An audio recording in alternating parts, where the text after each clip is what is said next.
یہ بات تو نہیں سمجھ سکتی کنیز، سلامہ نے منہ بنایا۔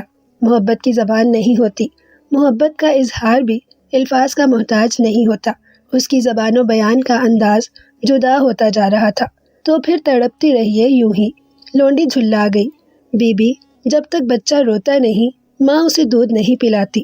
جب تک آپ دونوں ایک دوسرے کے سامنے اپنا دل کھول کے نہیں رکھیں گے، اس وقت تک آئندہ کے لیے کوئی منصوبہ نہیں بنایا جا سکتا۔ ہاں، اگر آپ کی محبت وقتی ہے اور صرف عبد الرحمن کے یہاں آنے جانے سے آپ کو تسلی ہو جاتی ہے تو پھر اسی طرح منہ میں پتھر بھرے بیٹھی رہیے۔ اتنا بے چین ہونے کی کیا ضرورت ہے؟ لونڈی نے جو کچھ کہا اس کا لفظ لفظ سلامہ کے دل میں اتر گیا۔ اس کی زندگی کا مقصد کیا ہے؟ سلامہ سوچنے پر مجبور ہو گئی۔ ساحل جوہری اسے محل میں بھیج کے ایک معقول رقم حاصل کرنا چاہتا ہے۔ وہ یہاں ساحل جوہری کی لونڈی ہے اور محل میں جا کے کسی خلیفہ یا خلیفہ زادے کی لونڈی ہو کر رہ جائے گی۔ وہ کبھی آزادی حاصل نہ کر سکے گی۔ غلامی کی زنجیریں اسے ہمیشہ جکڑے رکھیں گی، خواہ یہ زنجیریں سونے ہی کی کیوں نہ ہو۔ تم ٹھیک کہہ رہی ہو بہن۔ سلامہ کے دل میں لونڈی کی عزت بڑھ گئی۔ مجھے کوئی فیصلہ کرنا ہوگا۔ لونڈی مسکرائی۔ بی بی، عقل مند وہی ہے جو ہلکی سی ٹھوکر پر سنبھل جائے۔ آقا نے تمہیں اس لیے ڈھیل دی ہے کہ اب تمہیں عبد الرحمن کیس کے حوالے سے شہرت حاصل ہو رہی ہے۔ تمہاری قیمت بڑھتی جا رہی ہے، مگر تمہیں اس سے کیا حاصل ہوگا؟ یہی نہ کہ ایک پنجرے سے دوسرے پنجرے میں پنجرہ بدلنے سے آزادی تو نہیں ملتی۔ میری عقل مند بہن، میں تمہارے کہنے پر عمل کروں گی، سلامہ نے کہا۔ محبت اپنا اظہار چاہتی ہے، خواہ کسی بھی انداز میں ہو۔ نہیں بی بی، انداز کا سہارا اس وقت لیا جاتا ہے جب اظہار پر پابندی ہو۔ لونڈی بے باک ہو گئی تھی۔ اس نے سلامہ کو فوراً ٹوکا۔ آپ کو کیا مجبوری ہے؟ کوئی پابندی نہیں ہے آپ پر۔ ساحل جوہری مکان پر نہیں ہوتے، آپ دونوں تنہا ہوتے ہیں۔ صرف میں مخل رہتی ہوں۔ آپ حکم دیں، میں کسی اور طرف ٹل جاؤں گی۔ تمہیں کہیں جانے کی ضرورت نہیں۔ سلامہ نے کھینچ کر لونڈی کو سینے سے لگا لیا۔ تم یہی موجود رہو گی تاکہ حالات دیکھ کر مجھے مشورہ دے سکو۔ میں اسی وقت کھٹکا ہوا۔ لونڈی جلدی سے خاموش ہو گئی۔ سلامہ نے جھانک کر راہداری میں دیکھا اور ایک سرد آہ کے ساتھ کہا، وہ آ گئے، مگر آقا ان کے ساتھ ہیں۔ پریشان ہونے کی ضرورت نہیں بی بی، آج نہیں تو کل، کل نہیں تو پرسوں، وقت آپ کے ساتھ ہے۔ لونڈی نے سلامہ کو مطمئن کر دیا۔ عبد الرحمن اور ساحل جوہری باتیں کرتے ہوئے اس خاص کمرے میں چلے گئے جہاں وہ گانا سنتے تھے۔ کچھ دیر بعد سلامہ اپنی لونڈی کے ساتھ داخل ہوئی۔ آج وہ سبز جوڑے میں ملبوس تھی۔ سلام پیش کرتی ہوں حضور کو۔ سلامہ نے بڑے محبوب انداز میں عبد الرحمن کو سلام کیا۔ عبد الرحمن نے سر کے اشارے سے سلام قبول کیا اور نظریں نیچی کر لیں۔ سلامہ کی دف کے گھنگرو بجے اور نغمے کی تانیں فضا کا سینہ چیرنے لگی۔ جب سے سلامہ کی آواز میں سوز کی آمیزش ہوئی تھی، اس وقت سے اس کے تانوں میں ایک عجیب طرح کی ترنگ پیدا ہو گئی تھی۔ عبد الرحمن بار بار جھوم جھوم اٹھتے۔ ساحل جوہری کو بھی سلامہ کے گانے میں لطف آنے لگا تھا۔ اس کی زبان سے بھی تعریفی کلمات بے ساختہ پھسل پڑتے تھے۔ رات گئے تک محفل جاگتی رہتی۔ پھر عبد الرحمن خاموشی سے اٹھ کر چلے گئے۔ سلامہ کے دل ہی میں رہ گئی۔ دوسری شب سلامہ کو دل چیر کر دکھانے کا موقع ہاتھ آ گیا۔ عبد الرحمن تنہا آئے تھے۔ ساحل جوہری کسی کام سے باہر ہی رہ گیا تھا۔ اس شب سلامہ نے بہت لہک لہک کے گایا اور ہر انداز سے عبد الرحمن کو لبھاتی رہی۔ عبد الرحمن بھی مسرور تھے اور ان پر سرور بھی غالب آ گیا تھا۔ گانا ختم ہوا تو سلامہ ٹکٹکی باندھ کر عبد الرحمن کو دیکھنے لگی۔ عبد الرحمن نے بھی دو ایک بار نظریں اٹھا کے اسے دیکھا۔ رات زیادہ ہو گئی ہے، اب میں جا رہا ہوں سلامہ۔ عبد الرحمن نے جانے کا ارادہ ظاہر کیا۔ ٹھہریے، ابھی مجھے دیکھنے دیجیے، سلامہ نے جذبات سے پر آواز میں کہا۔ کسے دیکھنا چاہتی ہو سلامہ؟ اس ہستی کو دیکھنا چاہتی ہوں جس کے سینے میں دل کی جگہ پتھر رکھا ہے۔ اگر یہ اشارہ میری طرف ہے تو میں اس کی تردید کرتا ہوں۔ میں ایک معمولی انسان ہوں اور میرے سینے میں ایک انسان کا دل ہے۔ کیا پتھر موم ہو سکتا ہے حضرت؟ تم پتھر کو کہہ رہی ہو؟ بڑے بڑے پہاڑ ریزہ ریزہ ہو جاتے ہیں، پھر آپ پر کیوں اثر نہیں ہوتا؟ کیسا اثر؟ کس کا اثر؟ عبد الرحمن نے سپاٹ لہجے میں کہا۔ سنیے عبد الرحمن، سلامہ ایک دم رک گئی۔ بات ادھوری چھوڑنا اچھا نہیں ہوتا سلامہ، اس سے دل کا بوجھ بڑھ جاتا ہے۔ آپ کو میرا عبد الرحمن کہنا ناگوار نہیں گزرا؟ ناگوار کیوں گزرے؟ میرا نام عبد الرحمن ہی ہے۔ سلامہ نے قریب بیٹھی ہوئی اپنی لونڈی کو دیکھا، جیسے اس سے اخلاقی مدد مانگ رہی ہو۔ لونڈی نے ایک خاص اشارے سے اس تک کمک پہنچا دی۔ میں آپ کی محبت میں گرفتار ہوں عبد الرحمن۔ لونڈی کی مدد پا کے سلامہ نے راضی دل اگل دیا۔ عبد الرحمن نے نظر اٹھا کر دیکھا، دونوں کی نظریں ملی، پھر کچھ دیر تک ملی رہیں، مگر ان پر کوئی ہیجانی کیفیت طاری نہیں ہوئی۔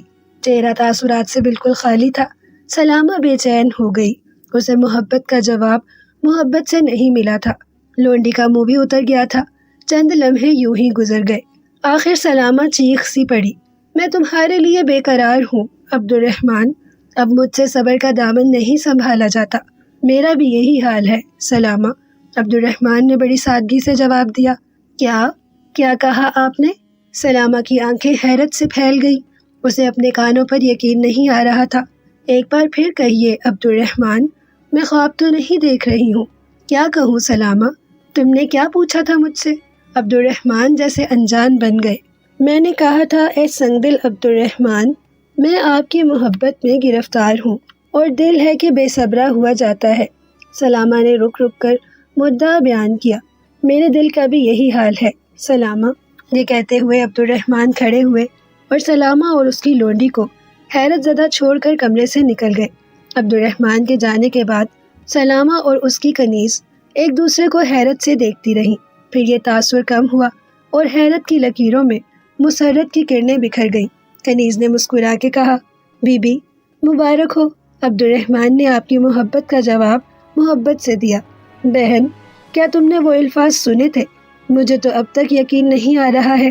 سلامہ اب تک گھبرائی ہوئی تھی۔ واہ بی بی، میں کیا بحری ہوں، کنیز نے منہ بنایا۔ محبت کا اظہار اس سے زیادہ واضح الفاظ میں ہو ہی نہیں سکتا۔ کہیں انہوں نے مجھے خوش کرنے کو تو نہیں کہہ دیا؟ آپ کیسی باتیں کر رہی ہیں؟ عبد الرحمن جھوٹ نہیں بول سکتے، انہیں ناگوار گزرتا تو فوراً انکار کر دیتے۔ اس کا مطلب ہے کہ میں یقین کر لوں وہ بھی میرے لیے بے قرار ہے؟ اس میں کیا شک ہے بی بی، مرد عورت سے زیادہ بے قرار ہوتا ہے۔ مگر بہن، اب یہ نئی صورتحال پیدا ہو گئی ہے، اسے کیسے سنبھالا جائے گا؟ سلامہ ایک دم فکر مند ہو گئی۔ کیا صورتحال پیدا ہوئی ہے بی بی؟ آپ کو کس بات کا خطرہ ہے؟ خطرہ ہے مجھے اپنے آقا سے، انہیں معلوم ہوگا تو آفت کھڑی کر دیں گے۔ نہیں بی بی، وہ تو خوش ہوں گے، سال زہری ایک تاجر ہیں، آپ یہ کیوں بھول رہی ہیں؟ یہ کیا کہہ رہی ہو بہن؟ آقا یہ کس طرح گوارا کریں گے کہ مجھے ایک کلاش زاہد کے حوالے کر دیں؟ اس کا موقع نہیں آئے گا بی بی، تجربے کار کنیز نے سمجھایا۔ عبد الرحمن کے عشق میں تمہیں پورے حجاز میں شہرت حاصل ہوگی اور یہی آقا کی خواہش ہے۔ تمہاری بات میری سمجھ میں نہیں آئی۔ سلامہ الجھ کے رہ گئی۔ اب بتاؤ مجھے کیا کرنا چاہیے؟ آپ کو چاہیے کہ آپ فوراً آقا کو مطلع کریں کہ عبد الرحمن آپ کے عشق میں گرفتار ہیں اور انہوں نے صاف الفاظ میں آپ کی محبت کا اظہار کیا ہے۔ کنیز نے بڑے خلوص سے رائے دی۔ یعنی میں آقا کی ناراضگی مول لوں، اپنے پیروں میں خود کلہاڑی ماروں؟ یہ مجھ سے ہرگز نہ ہوگا۔ سلامہ کو کنیز پر غصہ آ گیا۔ میں آپ کی دشمن نہیں ہوں بی بی، اگر آپ آقا سے بات نہیں کریں گی تو میں انہیں سب کچھ بتا دوں گی، کیونکہ اسی میں آپ کا فائدہ ہے۔ کنیز نے سلامہ کے غصے کی پرواہ نہ کرتے ہوئے کہا، آپ کی نظریں وہاں تک نہیں پہنچ رہی جہاں میں دیکھ رہی ہوں، آپ کی شہرت ہی آپ کی غلامی کی زنجیروں کو کاٹ سکتی ہے۔ سلامہ خاموش ہو کر سوچنے لگی۔ اپنی کنیز پر اسے بڑا اعتماد تھا، وہ یہ بھی جانتی تھی کہ وہ جس زنجیر سے بندھی ہے اسی سے کنیز کے پیر بھی جکڑے ہوئے ہیں۔ اس کا مشورہ بظاہر سمجھ میں نہیں آ رہا تھا، مگر اس کے خلوص پر بھی شک نہیں کیا جا سکتا تھا۔ سلامہ انہی سوچوں میں الجھی ہوئی تھی کہ باہر کسی کی باتوں کی آواز آئی۔ شاید آقا آ رہے ہیں، کنیز نے خیال ظاہر کیا۔ سلامہ نے جھانک کے دیکھا، ہاں آقا آ گئے۔ کیا میں ان سے یہ سب کچھ کہہ دوں؟ مجھ پر اعتماد ہو تو کہہ دیجئے، ورنہ آپ کی مرضی، کنیز اکتائے ہوئے لہجے میں بولی۔ اگر کہنے کا ارادہ ہو تو اپنی محبت اور بے تابی ان پر ظاہر نہ کیجیے گا، سلامہ نے سر ہلا دیا۔ سلامہ گفتگو کے لیے جملے ڈھونڈنے لگی۔ وہ اس انداز سے بات چھیڑنا چاہتی تھی کہ ساحل جوہری کو اس پر شبہ نہ ہو، مگر وہ سوچتی ہی رہ گئی اور ساحل نے خود ہی بات شروع کر دی۔ سلامہ، اس زاہد کا ہماری حویلی میں آنا بڑا مبارک ثابت ہوا۔ ساحل جوہری نے بڑی مسرت سے آغاز کیا۔ وہ کس طرح آقا؟ مجھے بھی بتائیے، سلامہ نے دل سنبھال کے پوچھا۔ ساحل جوہری نے مزے لے لے کر بیان کیا۔ عبد الرحمن کا لوگوں پر بڑا روب تھا۔ جب سے انہیں معلوم ہوا کہ عبد الرحمن میری حویلی پر سلامہ کا گانا سننے آتے ہیں تو ان کی نظروں میں سلامہ کا وقار بہت بڑھ گیا ہے۔ رئیس زادوں نے ایک دوسرے سے بڑھ کے قیمت لگانا شروع کر دی ہے۔ ایک رئیس نے تو 1000 اشرفیوں کی پیشکش کی ہے۔ سلامہ کو یہ بات بہت ناگوار گزری، مگر اس کے ساتھ وہ اپنی کنیز کی ذہانت کی قائل ہو گئی۔ اس نے دبی آواز میں کہا، آج عبد الرحمن نے اپنے عشق کا اظہار کر دیا ہے۔ بہت خوب، یہ تو بہت بڑی خوشخبری ہے۔ ساحل جوہری کی باتیں کھل گئی۔ اب تک تو لوگوں میں تمہارے گانے کا چرچا تھا، اب تمہارے حسن کا بھی ڈنکا بجنے لگے گا۔ تم دیکھنا سلامہ، چند ہی دنوں میں تمہاری قیمت 2000 اشرفیوں تک پہنچ جائے گی۔ سلامہ کی نظریں ایک بار پھر اپنی کنیز کی طرف اٹھ گئیں۔ کچھ دن اور اسی طرح گزر گئے۔ عبد الرحمن کیس کے معمول میں ذرا بھی فرق نہ پڑا۔ وہ ہر رات مقررہ وقت پر ساحل جوہری کی حویلی پر آتے اور سلامہ کے نغموں سے مسرور ہوتے۔ سلامہ کی عشوہ ترازیاں بڑھتی گئیں۔ ساحل جوہری نے اسے بالکل بے لگام چھوڑ دیا تھا۔ سلامہ اور الکیس کی محبت کے چرچے حویلی سے نکل کر آبادی کے کوچہ و بازار تک پہنچ چکے تھے۔ عبد الرحمن کا شمار علماء کرام میں بھی ہوتا تھا۔ انہیں اپنے ایک فرد کی اس روش پر اعتراض تھا۔ جو علماء محفل سماع کے قائل نہ تھے، انہیں عبد الرحمن سے زیادہ شکایت تھی، مگر عبد الرحمن نے کسی کی بھی پرواہ نہ کی۔ ان کے وعظ اور درس میں سامعین کی تعداد میں اضافہ ہوتا جا رہا تھا۔ پیٹھ پیچھے لوگ باتیں بناتے مگر ان کے سامنے مؤدب ہو کر بیٹھتے تھے۔ کہتے ہیں کہ خالی برتن زیادہ آواز دیتا ہے اور کم ظرف انسان عطیہ خداوندی کی قدر نہیں کر سکتا۔ یہی حال سلامہ کا ہوا۔ اس کے عشق کی گرمی میں بو الہوسی پیدا ہو گئی اور وہ عبد الرحمن کی سچی محبت کی قدر نہ کر سکی۔ پہلی شب جب سلامہ اور عبد الرحمن کے درمیان پردہ ڈالا گیا تھا تو دونوں کا درمیانی فاصلہ 15 فٹ سے بھی زیادہ تھا۔ پھر پردہ اٹھ گیا اور سلامہ کی طرف سے یہ فاصلہ کم ہونے لگا۔ عبد الرحمن بڑی استقامت کا ثبوت دے رہے تھے۔ وہ اپنی جگہ سے 1 انچ آگے نہ بڑھے تھے، مگر سلامہ ہر شب 1-2 انچ آگے بڑھاتی تھی۔ پھر سلامہ نے اظہار محبت کیا۔ یہ اس بات کا ثبوت تھا کہ عشق پہلے محبوب کے دل میں پیدا ہوتا ہے۔ عبد الرحمن اس مرحلے پر بھی ثابت قدم رہے اور انہوں نے بڑی سادگی سے سلامہ کی محبت کا جواب محبت سے دیا، مگر سلامہ اس خالی جواب پر مطمئن نہ ہو سکی۔ اس نے ایک قدم اور بڑھنے کی کوشش کی۔ اس نے اپنی رازدار کنیز سے اس سلسلے میں مشورہ کیا، مگر جہاندیدہ کنیز نے اسے منع کر دیا۔ بی بی، آپ اتنا آگے نہ بڑھیے کہ یہ قربت دوری میں بدل جائے، کنیز نے سمجھایا، مگر میں اس خالی جواب کو کب تک چاٹتی رہوں گی؟ سلامہ نے غصے سے کہا، اس وقت تک صبر کیجیے جب تک حالات کوئی بہتر رخ نہیں بدلتے۔ کنیز کا مشورہ درست تھا، مگر سلامہ کی امڑتی جوانی تو جذبات کے سیلاب میں بہہ رہی تھی۔ وہ صبر نہ کر سکی اور کنیز کے منع کرنے کے باوجود ایک قدم اور آگے بڑھی۔ ایک شب جب گانا ختم ہوا اور کمرے میں سوائے عبد الرحمن کے اور کوئی نہ تھا تو سلامہ نے اپنی کنیز کو باہر جانے کا اشارہ کیا۔ کنیز کو یہ بات بری لگی اور اسے خطرہ بھی محسوس ہوا، مگر اسے سلامہ کا حکم ماننا پڑا۔ وہ اٹھ کے برابر کے کمرے میں چلی گئی اور درمیانی کھڑکی سے لگ کے بیٹھ گئی۔ سلامہ 10 فٹ سے کھسک کر عبد الرحمن سے 4 فٹ کے فاصلے پر پہنچ گئی۔ عبد الرحمن، آج میرا دل کچھ چاہ رہا ہے، سلامہ بھرے جذبات سے بولی۔ میرا دل بھی کچھ چاہ رہا ہے۔ عبد الرحمن نے بڑی معصومیت سے سلامہ کے الفاظ اسے لوٹا دیے۔ آپ یہ کیوں نہیں پوچھتے کہ میرا دل کیا چاہ رہا ہے؟ سلامہ کے لہجے میں جھنجھلاہٹ پیدا ہو گئی۔ تمہیں کہنے سے کس نے روکا ہے؟ عبد الرحمن کا لہجہ پہلے ہی کی طرح سپاٹ اور پانی کے مانند شفاف تھا۔ میں چاہتی ہوں کہ آپ کے ہونٹوں کی شیرینی میرے لبوں میں منتقل ہو جائے۔ سلامہ یہ کہہ کر عبد الرحمن کے چہرے پر رد عمل دیکھنے لگی۔ عبد الرحمن کا چہرہ ان کی گفتگو کی طرح بے تاثر رہا۔ وہاں کسی جذبے نے سر نہیں اٹھایا۔ پھر ایک سادہ سا جواب عبد الرحمن کے منہ سے نکلا، میں بھی یہی چاہتا ہوں سلامہ۔ اور سلامہ حیران رہ گئی۔ اس کا خیال تھا کہ خشک زاہد اس سے وضاحت اور تشریح طلب کرے گا، مگر اس نے ایک بار پھر اسی کے الفاظ اسے لوٹا دیے۔ یا اللہ، یہ کیسا مرد ہے، چکنے گھڑے کی طرح، اس پر کسی بات کا اثر ہی نہیں ہوتا۔ پھر شاید سلامہ پر زاہد خشک کی پرہیزگاری کا روب غالب آ گیا۔ وہ نہ کچھ بول سکی اور نہ مزید کوئی پیش قدمی کر سکی۔ اس عالم میں عبد الرحمن جانے کے لیے کھڑے ہوئے۔ سلامہ کے اعضاء کچھ ایسے مزمحل ہو گئے کہ وہ انہیں روک بھی نہ سکی، انہیں الوداع بھی نہ کہہ سکی۔ آخر اس کی کنیز نے آ کر اسے جھنجھوڑا۔ آپ نے یہ اچھا نہیں کیا بی بی، کنیز نے سہمے لہجے میں کہا۔ سلامہ حواس میں آ چکی تھی۔ اس نے کنیز کو گھور کے دیکھا۔ تم غلط کہہ رہی ہو، میں نے جو کیا وہ اچھا ہی کیا۔ مجھے یہ تو معلوم ہو گیا ہے کہ ان کے جذبے اور میرے جذبے یکساں ہیں اور ہم دونوں ایک ہی بات سوچتے ہیں۔ میری دعا ہے کہ ایسا ہو جائے۔ کنیز نے دعا دی، مگر جذبوں کے فرق کو آپ نہیں جانتی۔ ایک عابد و زاہد اور ایک مغنیہ کی سوچ کبھی ایک نہیں ہو سکتی۔ میں ان راہوں میں سے گزر چکی ہوں بی بی، تم آنکھیں بند کر کے گزری ہو بہن، میں نے آنکھیں کھول رکھی ہیں، منزل میرے سامنے ہے، میں انتظار نہیں کر سکتی۔ سلامہ اٹھ کے اپنے کمرے میں چلی گئی۔ اس کی کنیز بڑی حسرت سے اسے جاتا دیکھ رہی تھی۔ سلامہ کی شہرت میں دن دوگنی اور رات چگنی ترقی ہو رہی تھی۔ سلامہ اور عبد الرحمن کی محبت کی داستانیں دور دور تک پھیل گئی تھی۔ لوگوں نے افسانے تراش لیے تھے۔ وہ مزے مزے کی باتیں کرتے، مگر کیا مجال کہ کوئی عبد الرحمن کی شان میں ایک لفظ بھی استعمال کرے۔ ان کے خیال میں یہ عشق حقیقی کا کھیل تھا اور عبد الرحمن مجاز کے پردے میں حقیقت کی منزلیں طے کر رہے تھے۔ سہل جوہری خوش تھا کہ اس کی کنیز کی قیمت میں روز بروز اضافہ ہو رہا تھا۔ سلامہ کی خوشی کا کوئی ٹھکانہ ہی نہ تھا۔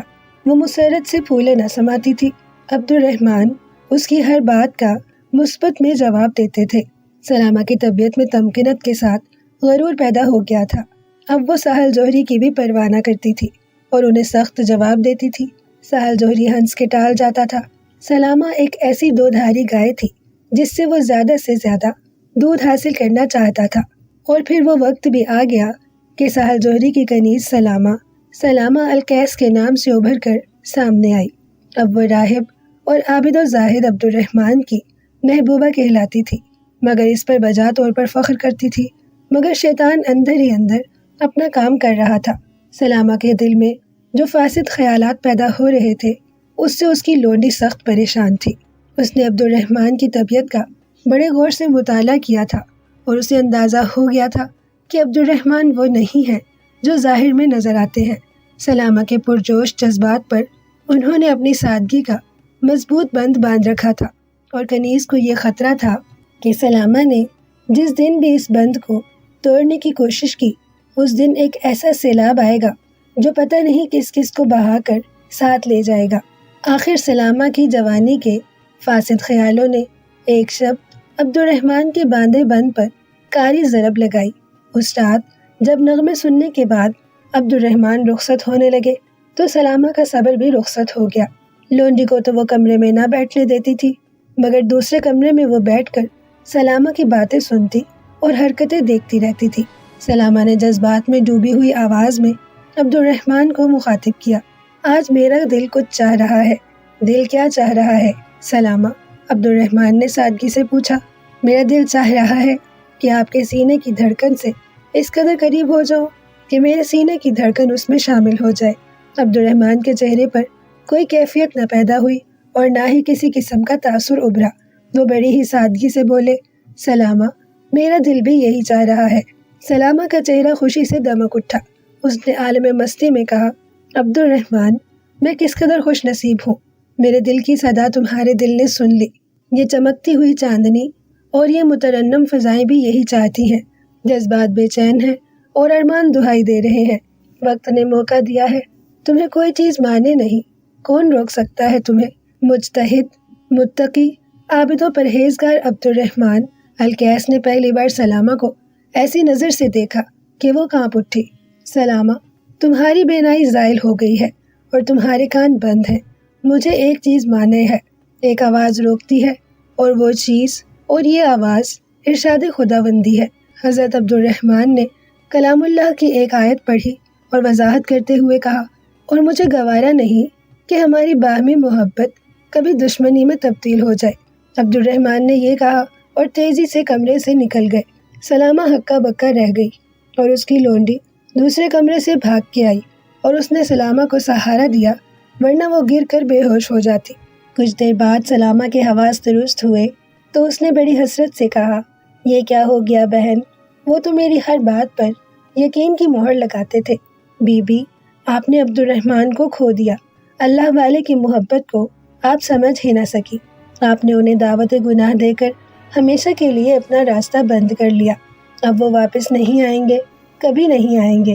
کنیز نے اور بہت کچھ کہا، مگر سلامہ اس وقت تک بے ہوش ہو چکی تھی۔ دوسرے دن لونڈی نے ساحل جوہری کو رات کے واقعہ سے آگاہ کیا۔ وہ عبد الرحمن کی پرہیزگاری کا حال سن کر دنگ رہ گیا، مگر اسے عبد الرحمن کے جانے کا کوئی افسوس نہ ہوا۔ عبد الرحمن سے اسے جو حاصل کرنا تھا وہ اسے حاصل ہو گیا تھا۔ سلامہ القیس کے نام سے مشہور ہو کر بام عروج تک پہنچ چکی تھی۔ اس کی قیمت بھی اتنی ہی اونچی ہو گئی تھی۔ عبد الرحمن نے پھر کبھی ساحل جوہری کی حویلی کا رخ نہ کیا۔ وہ حسب سابق اپنی عبادت و ریاضت اور واعظ و تدریس میں مشغول ہو گئے۔ سلامہ کچھ دن روئی پیٹی، پھر خاموش ہو کر بیٹھ گئی۔ اسے عقل آئی، مگر اس وقت جب وقت آگے نکل چکا تھا۔ یہ ضرور ہوا کہ سلامہ کی طبیعت میں ٹھہراؤ پیدا ہوا اور شوخیوں میں پہلی جیسی گرماہٹ باقی نہ رہی۔ عبد الرحمن کے اس طرح دامن جھٹک کے چلے جانے کا سلامہ کو کتنا ہی ملال ہوا ہو، مگر عبد الرحمن کے چند روزہ پاک تقرب نے سلامہ کو سلامہ القیس بنا کر اس قدر شہرت دی کہ اس کے حسن و جمال اور کمال فن کی آواز دارالخلافہ دمشق کے محلات سے ٹکرانے لگی۔ بنو امیہ کا جواں عمر شہزادہ اور ولی عہد خلافت یزید ثانی بن عبد الملک اس وقت اپنے دیہاتی محل میں ایک عشرت کدہ سجائے بیٹھا تھا اور دربار خلافت کے خوش آمدی اور ابن الوقت عمرہ مستقبل کے خلیفہ کی خوشنودی کے لیے عشرت کے تمام لوازمات مہیا کر رہے تھے۔ اس کے کان میں سلامہ القیس کی گائیکی اور خوبصورتی کی آواز پہنچی تو وہ اس کے حصول کے لیے بے چین ہو گیا۔ ایک روایت کے مطابق یزید ثانی بذات خود ساحل جوہری کے پاس گیا اور سلامہ القیس کے لیے وہ مانگی رقم ادا کرنے کی پیشکش کی، مگر ساحل جوہری موجودہ خلیفہ کی سخت گیر طبیعت سے اچھی طرح واقف تھا۔ اس پر خلیفہ کا خوف غالب آ گیا اور اس نے سلامہ القیس کو ولی عہد خلافت کے ہاتھ فروخت کرنے سے صاف انکار کر دیا۔ پھر ماہ رجب 101 ہجری جنوری 730 عیسوی میں اسلام کا وہ خلیفہ اس دنیا سے اٹھ گیا جنہیں سفیان ثوری نے خلافت راشدہ کا 5واں خلیفہ تسلیم کیا۔ یہ حضرت عمر بن عبد العزیز تھے۔ آپ اموی خلیفہ مروان بن حکم کے پوتے تھے اور آپ کی والدہ ام عاصم کو حضرت فاروق رضی اللہ تعالیٰ عنہ کی پوتی ہونے کا فخر حاصل تھا۔ عمر بن عبد العزیز نے صرف 2 سال کے مختصر عرصے میں اموی خلافت کو خلافت راشدہ میں ڈھال کے رکھ دیا تھا، مگر ان کی اصلاحات اموی امیروں کو ناگوار گزری۔ وہ خلافت کی بجائے بادشاہت کے عادی ہو چکے تھے، چنانچہ انہوں نے عمر بن عبد العزیز کے ملازم خاص کو ایک معقول رقم دے کر آپ کو زہر دلوا دیا اور آپ 20 دن تک زہر کی ہلاکت خیزیوں سے نبرد آزما ہو کر انتقال کر گئے۔ آپ کی بیماری کے دوران ہی یہ راز کھل گیا۔ غلام گرفتار ہو کر آپ کے سامنے پیش کیا گیا۔ وہ ایک پالے جرم کر کے رونے لگا، مگر اللہ اللہ کیا شان تھی اس مرد مجاہد کی! غلام سے انتقام لینے یا سزا دینے کے بجائے اس سے اس رقم کے بارے میں دریافت فرمایا جو اس خوفناک جرم کے لیے امیروں نے اسے ادا کی تھی۔ غلام نے رقم کے بارے میں بتایا اور یہ بھی کہا کہ تمام رقم اب تک محفوظ ہے۔ آپ نے حکم دیا کہ غلام سے رقم حاصل کر کے بیت المال میں داخل کی جائے۔ اس کے ساتھ ہی آپ نے غلام کو نہ صرف معاف کیا بلکہ آزاد بھی کر دیا۔ یہی وہ عمر بن عبد العزیز ہیں جن کی وفات کی خبر جب عیسائی شہنشاہ روم کے دربار میں پہنچی تو اس نے گلوگیر آواز میں اپنے درباریوں سے کہا، اگر عیسیٰ مسیح کے بعد کوئی شخص مردوں کو زندہ کر سکتا تو وہ عمر بن عبد العزیز ہوتے۔ میں اس راہب کو پسند نہیں کرتا جو دنیا سے قطع تعلق کر کے عبادت خانے میں جا بیٹھے، بلکہ میں اس راہب پر تعجب کرتا ہوں جو دنیا کو اپنے قدموں کے نیچے رکھتا تھا اور پھر بھی راہبانہ زندگی بسر کرتا تھا۔ بستر مرگ پر عمر بن عبدالعزیز نے ولی عہد شہزادے یزید ثانی بن عبد الملک کو بلایا۔ بنو امیہ کے سابق خلیفہ سلمان بن عبد الملک نے اپنی وصیت میں لکھا تھا کہ عمر بن عبدالعزیز کے بعد خلافت یزید ثانی کو دی جائے، اس لیے عمر بن عبدالعزیز اکثر یزید ثانی کو نصیحت کیا کرتے تھے۔ مرتے وقت بھی انہوں نے یزید ثانی کو خدا یاد دلایا اور اپنے اعمال کو درست کرنے کی نصیحت فرمائی۔ یزید ثانی نے دل سے یا بے دلی سے اپنے گناہوں کی توبہ بھی کی، مگر عمر بن عبدالعزیز کی آنکھ بند ہوتے ہی یزید ثانی نے رنگ بدلنا شروع کر دیا اور کچھ ہی دنوں بعد بنی امیہ کا پچھلا دور پھر واپس آ گیا۔ مشہور ہے کہ یزید ثانی بن عبد الملک نے خلیفہ ہونے پر عمر بن عبدالعزیز کا 40 روز تک سوگ منانے کا حکم دیا تھا اور خود دنیا کے تمام کاموں کو چھوڑ کے ایوان خلافت کے ایک کونے میں گوشہ نشین ہو گیا تھا۔ مگر بنی امیہ کے امراء اور یزید ثانی کی شہزادگی کے زمانے کے حواریوں کو اس کا یہ انداز کس طرح پسند آ سکتا تھا، چنانچہ اسے گوشے سے نکالنے کے لیے توڑ جوڑ شروع ہو گئی۔ حواریوں کو علم تھا کہ یزید ثانی حجاز کی مغنیہ سلامہ القیس پر فریفتہ ہے اور اسے حاصل کرنے کی کوشش بھی کر چکا ہے۔ بس انہوں نے فوراً حاکم حجاز سے رابطہ کیا اور سہل زہری نے 3000 اشرفیوں میں سلامہ القیس کو حاکم حجاز کے ہاتھ فروخت کر دیا۔ سہل زہری نے اسی دن کے لیے سلامہ کی پرورش کی تھی۔ سلامہ بھی عبد الرحمن قیس کو کھونے کے بعد اپنے غم کا مداوع چاہتی تھی۔ اس نے کوئی احتجاج نہ کیا، وہ احتجاج کر بھی نہیں سکتی تھی، اس کی حیثیت ایک خوبصورت کنیز سے زیادہ نہ تھی۔ سلامہ القیس کو بڑے اہتمام کے ساتھ دارالخلافہ دمشق پھر ایوان خلافت میں پہنچایا گیا۔ سلامہ کے سپرد یہ کام کیا گیا کہ وہ اپنی عشوہ ترازیوں اور نغموں کے زور سے خلیفہ کو ایوان کے کونے سے نکال کر دربار میں لے آئے۔ سلامہ کسی ایسے ہی دن کی منتظر تھی، وہ منزل جس کی خواہش کبھی اس کے دل میں جاگی تھی، وہ منزل اس کی نظروں کے سامنے تھی۔ اب یہ اس کی اہلیت تھی کہ وہ منزل تک کس طرح پہنچتی ہے۔ ایوان خلافت میں پہنچتے ہی سلامہ نے اپنی کوششیں شروع کر دیں۔ اسے ایوان خلافت کی ایک اور پری جمال کنیز حبابہ کا تعاون حاصل ہو گیا۔ وہ اگرچہ اس کی رقیب تھی مگر دونوں کا مفاد مشترک تھا، اس لیے دونوں گہری سہیلیاں بن گئیں۔ کہتے ہیں سوگ کے ان 40 دن کے اندر ایک جمعہ کو خلیفہ یزید ثانی عبد الملک گھوڑے پر سوار ہو کے ایوان خلافت سے نماز کے لیے برآمد ہوا اور طے شدہ منصوبے کے مطابق سلامہ اور حبابہ نے اس کا راستہ روک لیا۔ دونوں اس وقت شعلہ جوالہ اور فتنہ محشر بنی ہوئی تھی۔ خوبصورت لباس میں جب دو خوبصورت کنیزیں منزل خلیفہ کے سامنے نمودار ہوئی تو اس کی توبہ پہلی ہی نظر میں ٹوٹ گئی، مگر اس نے خود کو سنبھالے رکھا۔ مگر سلامہ اور حبابہ اسے کب سنبھلنے کا موقع دیتی۔ سلامہ نے دف کی گونج پر بہار کا نغمہ چھیڑا اور حبابہ نے کمر لچکا کر توڑا دیا تو قیامت ہی ہو گئی۔ خلیفہ اور اس کے ساتھیوں کی نظریں خیرہ ہو گئی۔ خلیفہ گھوڑا روک کر کھڑا ہو گیا اور سر راہ بز میں عشرت جم گئی۔ سلامہ اور حبابہ نے اپنے فن کے تمام تیر اس پر چلا دیے۔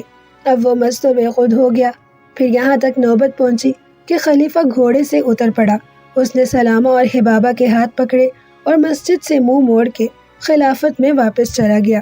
یزید ثانی بن عبد الملک بہت جلد دک اور سل کے مرض میں مبتلا ہو گیا اور صرف 4 سال بعد مر گیا۔ اس کی موت کے ساتھ ہی سلامہ کا نام تاریخ کے صفحات سے مٹ گیا۔